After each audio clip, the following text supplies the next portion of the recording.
Hey everybody, how's it going? This is Eden of Astrology.com. Welcome back to the channel, friends. Hope you guys are doing well and had a good weekend out there. It is Mantic Monday episode time again. This week we're doing episode 35, which is going to be about the Sun conjunct Jupiter that forms in the sky this week in the last few degrees of the sign of Taurus. If you've been watching the channel, you know that we've had a lot of Tauranian conjunctions happen that have been pretty big. But this one, I think, is going to be the most noticeable archetypal narratives that surround our lives this week, having to do with Jupiter solar narratives, as it were. So today we'll take a look at the timing of Sun conjunct Jupiter, and we'll also get into I believe it's about 5 or 6 narratives or themes that may go along with the astrology this week.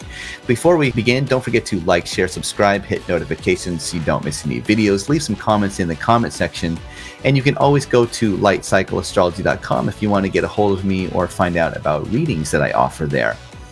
All right, well, let's go ahead and bring up the real-time clock, and we'll take a look at the timing of this conjunction that is forming in the sky this week. And when might you begin to notice Sun conjunct Jupiter? I think that this is coming sometime around Tuesday, May the 14th. So if you're watching this Monday, this is just tomorrow that you might begin to see solar Jupiterian narratives or themes or archetypes sort of beginning to enter into the plot line of your life.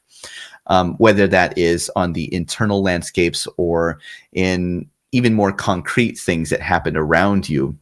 Tuesday is when the sun gets to be about 3 degrees before Jupiter, and that's pretty close. So we should begin to notice this by Tuesday.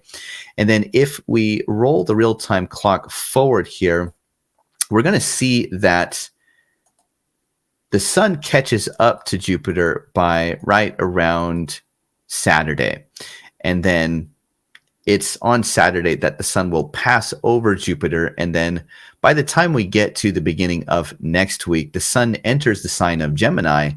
And even though technically speaking the sun and Jupiter are still within about 3 degrees of range or separation by this point, because the sun is in another sign, you may still notice the themes being present, but they'll be more disjointed, or perhaps even it won't be readily apparent, those same themes in a certain way. So that's just an aside, but probably beginning of next week is when you begin to notice that those themes are fading out, or they're not so intense by that point. So that's the timing of what is happening. Now, one thing I did want to point out, I promise I won't belabor this point, because I know some of you, this is where the content begins to get a little long in the tooth here. But what I do want to do is point out that this conjunction is happening in the last few degrees of the sign of Taurus, which I think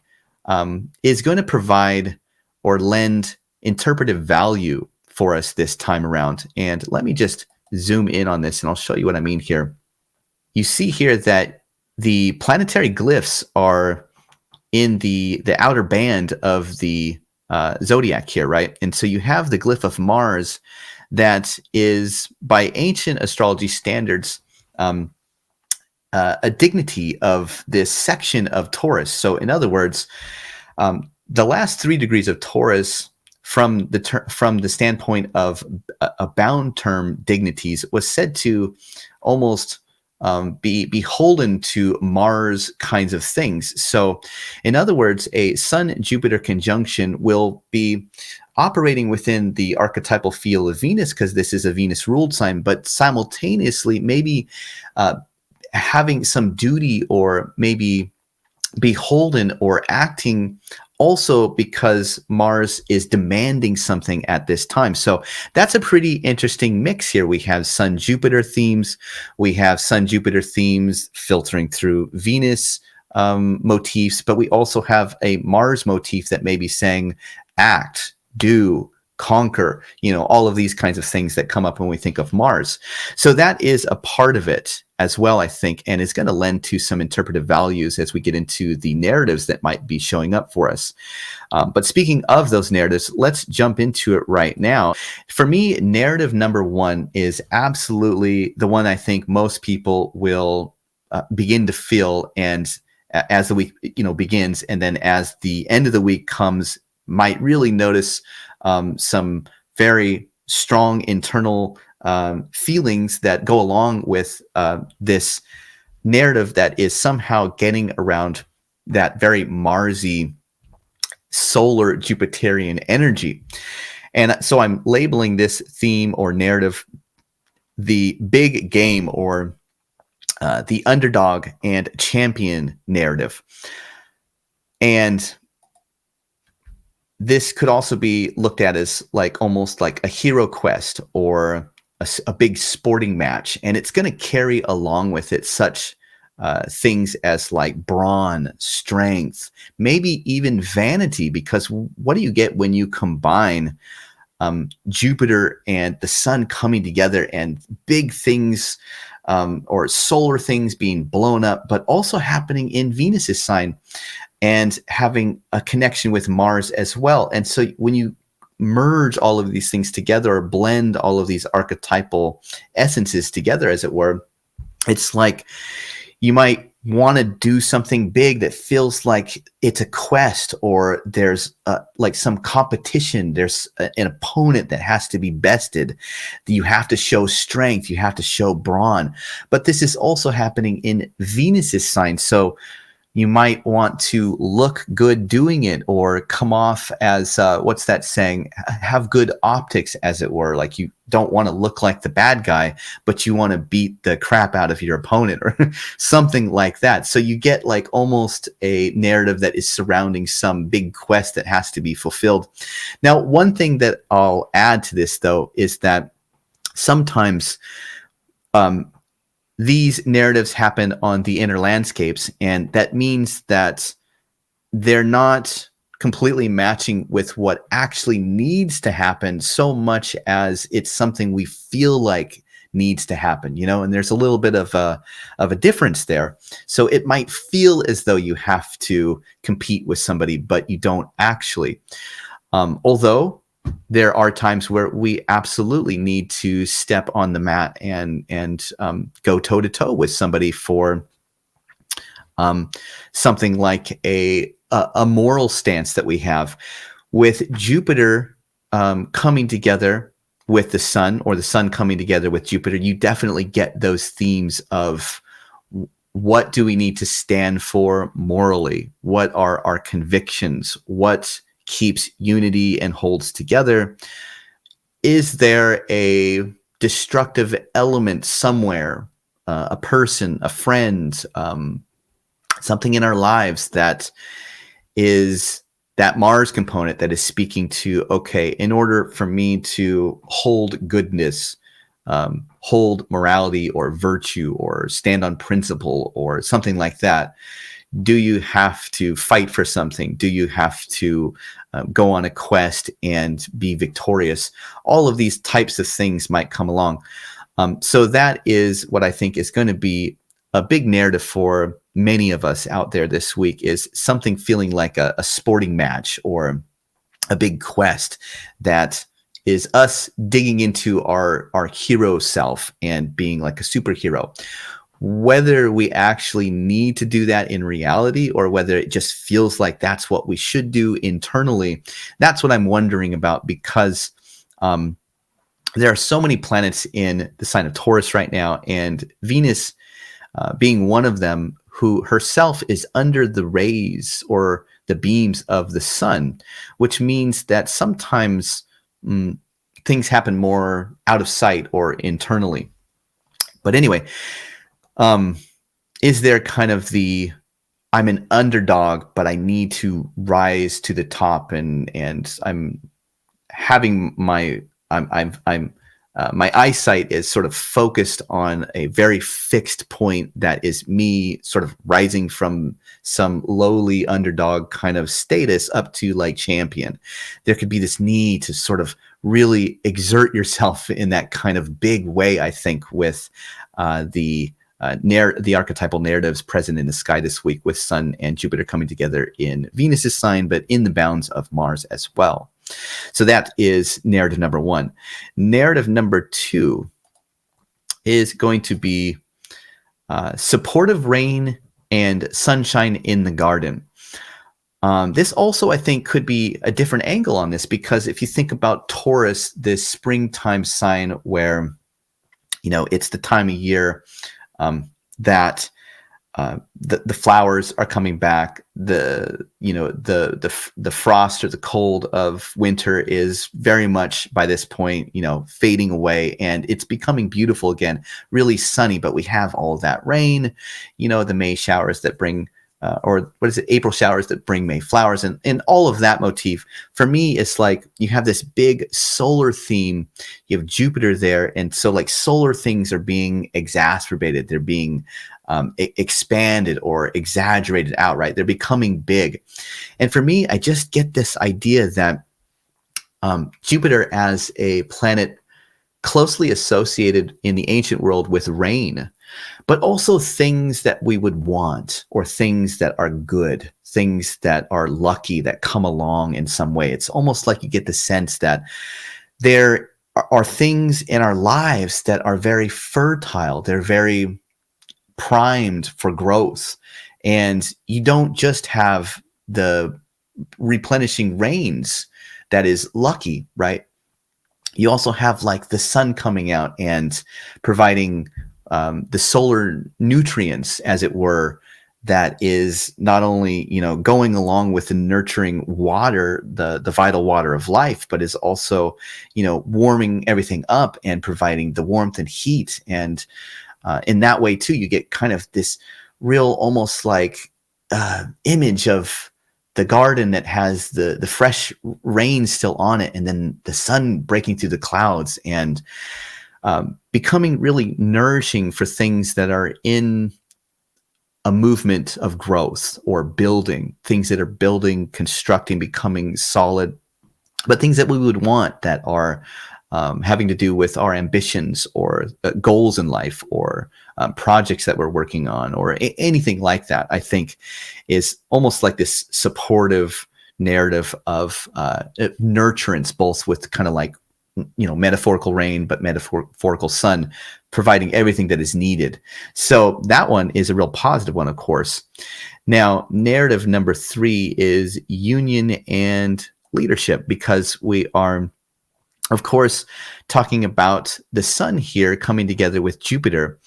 Archetypally speaking, the sun is sometimes concretely related to leaders, presidents, bosses, fatherly figures, important people that have high status, authority figures, police, things like this, judges, anybody that has kind of this solar leader kind of quality, which sometimes can mean us, right? We can be, of course, the leaders in a lot of circumstances for those around us, or to ourselves, or for our own lives, of course. And when Jupiter comes together with the sun like this, especially in a Venus-ruled sign, it could mean something more concrete, like friends with great people, or developing friendships with people that have important status, or provide something that is really positive for us in a certain way. Maybe even somebody that is like an ally, or somebody that provides illumination. Now, the other angle of this union and leadership narrative, I think, can also be just us finding some kind of inner illumination or wisdom that breaks through and provides some positive benefit for us understanding how to do something, or move ahead in some way, or something like that. So, assembling supplies, building materials, etc., I think is also part of this very earthy Tauranian energy, where you have the knowledge, wisdom, illumination to amass the things that you need that will be used to build, whether that's metaphorically, whether that's physically. A good example of this is a few days ago, we paid for the last lumber package for the house that we're building. And so right around this time, it was all of a sudden the building materials showed up, right? And important things were happening to create further growth of a project.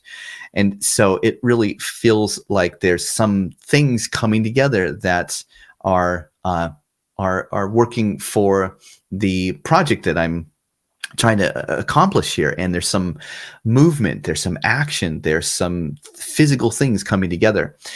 And it also makes me have to stand or step into the leadership role in terms of delegating workers and things like that. So in terms of people asking me what's called for on the plan here, the building plan for this part of the house, and who's showing up when and what are we doing. And so I'm having to step into kind of that leadership role, but it's coming along with these materials that have just arrived, and you can see that big things are beginning to assemble. So I think that this is all part of some of the dynamic energies of the moment, if you will. If we move to the next angle on what might this Sun-Jupiter conjunction be about, we also have to remember that whenever any planet is conjoined with the sun, that it's a synodic reset for that planet that has to do with that planet dying and then being reborn as it passes over the sun, or in this case, as the sun passes over Jupiter. Even in the language of ancient astrology was said to be like planets being under combustion, right? Where you think of them heating up. So in my mind, I think of what might be around Jupiterian things that go through a death and rebirth, or like a reincarnation, or like maybe even like a resurrection comes to mind. And this idea that, are there things that we believe that go through a burn down that then come out the other side and we see a different perspective? They change in some way. Maybe they're even still the same beliefs, but there's something else there that changes them or gives them a new light or a new dynamic.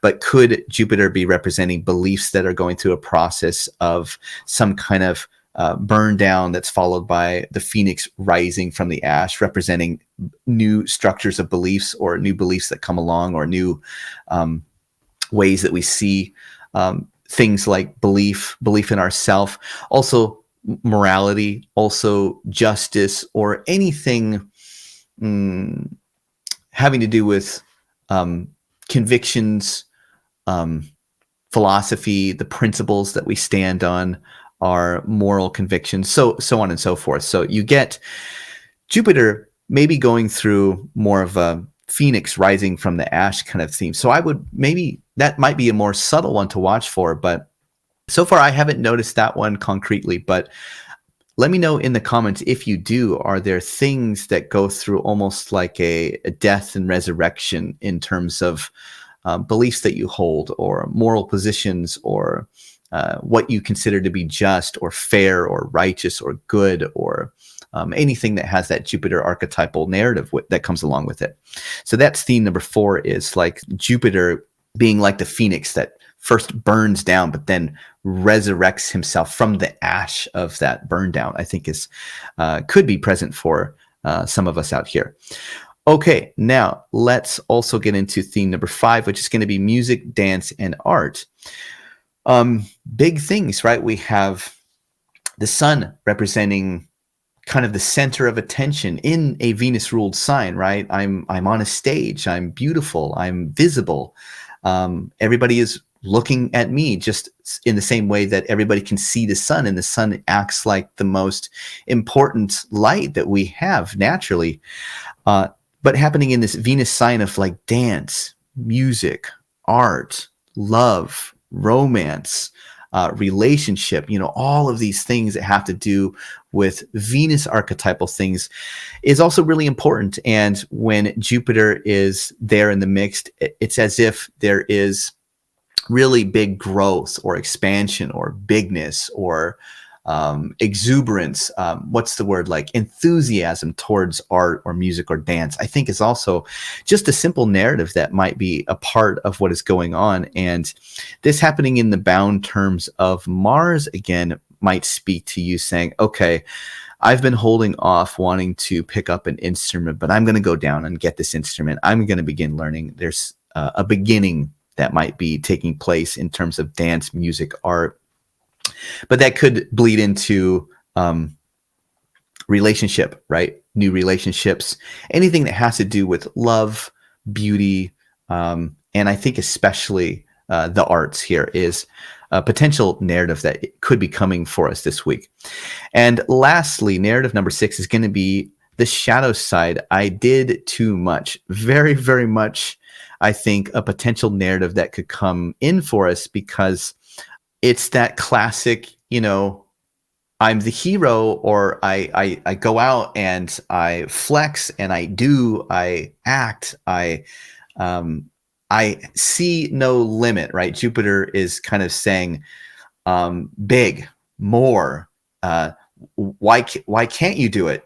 Jupiter has this way of sort of really building us up, but sometimes we get built up more than is actually what we can chew. It's like biting off more that you can chew, running a longer marathon than you can actually run, and then getting to the finish line and realizing, oh man, I way overdid this. I am just absolutely destroyed. And here is where we may see a bit of this conjunction happening in the bound terms of Mars coming in, where Mars might represent some damage or some obstacle or challenge or frustration or pain. Even Mars could represent that you've done something because you believed in it so strongly and it was so paramount and so fixed in your mind and you really wanted it, but it was just too much. Now, along with this could come things like being blinded by arrogance, right? Thinking you know everything or something like that, or feeling for sure that you're right, you have the moral ground.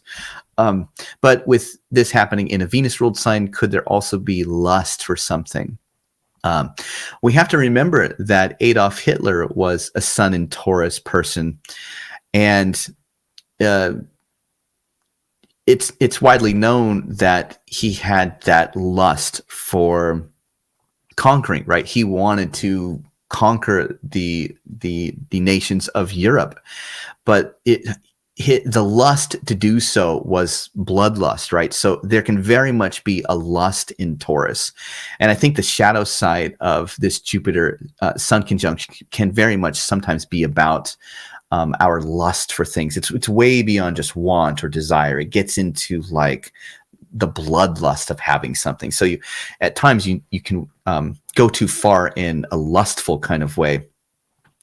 Also, entitlement. Jupiter can sometimes be highbrowed and philosophical and sort of high society. So in Venus sign, it's like the vanity and the high society and the powerfulness of the leaders and the solar figures or something like that. Something being at the top of the sky and holding like almost like an entitled brilliance, dogma, vanity, ambition, ideology. Those are all ways in which we can just sometimes just go, oopsie, I just went a little too far with the dogma or with the proselytizing or something like that, can come in as well. These are all the shadow sides of this potential aspect that are easy for any one of us. No judgment. Any one of us might very easily step into one of these more shadowy sides of this conjunction this week, because with any astrological pairing of planets, you do get both, positive things and negative things. Even in the worst of aspects, you can sometimes dig out some really positive things, like Mars square Saturn. There are things to be said for having the fortitude of hard work that gets things done or something like that. It's not all bad. And like this one, a lot of these things I think are going to be positive, but there are always shadow sides. So I think that is theme number 6 on the shadow side is I did too much, but it could bleed into things like vanity, arrogance, lust, pride. Any of those things could come up here as well, I think. So that is what I have for today. Thanks, everybody, for watching. Hope you guys resonate with some of these. Let me know in the comments if you do or you don't. We'll be back again with another Mantic Monday episode next week, and we'll dig into some new stuff. We have planets beginning to move into the sign of Gemini next week, so we'll dig into that and look for the big astrology that's coming along that week. Until then, take care, and hope you guys have a great week. Bye for now.